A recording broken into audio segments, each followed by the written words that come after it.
Jika kita memperhatikan proses pembentukan dan pekerjaan Roh Kudus dalam hidup orang-orang percaya, kita mendapati adanya beberapa patokan berikut.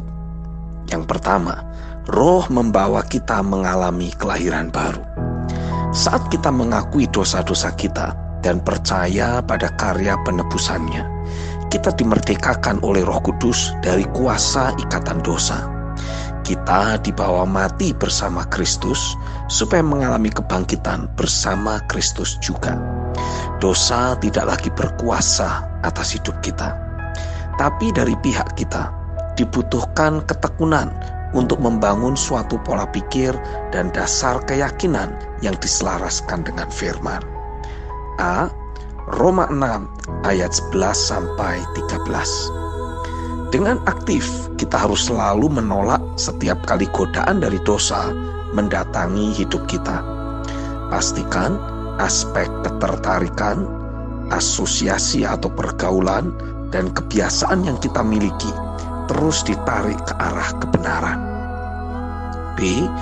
Roma 8 ayat 5-6, Filipi 4 ayat yang ke-8. Dengan aktif dan penuh kewaspadaan, kita terus menjagai pikiran kita untuk hanya memikirkan hal-hal yang dari Roh. Minimal hanya memikirkan hal-hal yang positif. Yang kedua, Roh membawa kita makin progres dalam pengenalan akan Tuhan. Mengalami penebusan dari dosa dan mengalami penebusan dari keakuan adalah dua hal yang berbeda. Dengan menanam diri di dalam suatu rumah rohani yang dibangun sesuai dengan pola, kita dipastikan akan terus mengalami terjadinya pekerjaan firman dan Roh dalam hidup kita. Hal ini membuat kita menjadi pribadi yang makin lembut, mencintai Tuhan, dan makin rela mengikuti atau mentaati apapun yang Dia firmankan.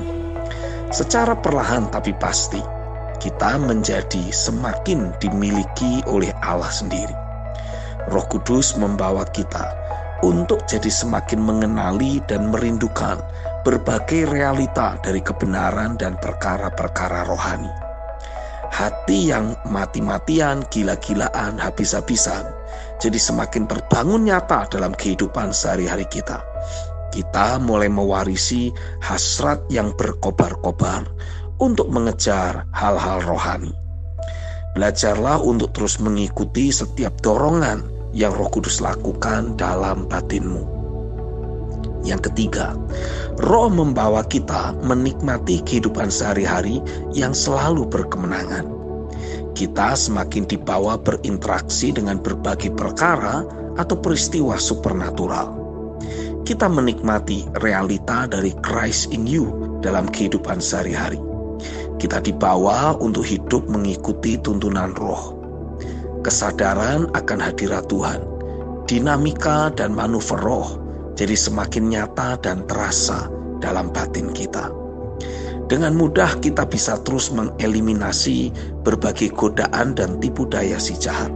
Sebaliknya, kita jadi semakin leluasa dalam memanifestasikan buah-buah Roh di dalam kehidupan sehari-hari. Terus jagai hati atau hidup kita dari berbagai jenis konflik batin, luka, kepahitan, atau beragam emosi negatif lainnya. Pertahankan kondisi manusia roh yang terus berkobar-kobar, penuh keantusiasan, penuh aliran doa dan penyembahan, karena itu menandakan kita sedang hidup dalam lingkupan hadirat Tuhan. Yang keempat, Roh Kudus akan melatih kita untuk jadi semakin efektif dalam memanifestasikan kehidupan ilahi atau realita Kristus di dalam kehidupan sehari-hari yang kita miliki. Keberadaan Bapa, Sang Firman hidup, dan Roh Kudus yang berdiam dalam hidup kita akan jadi semakin nyata.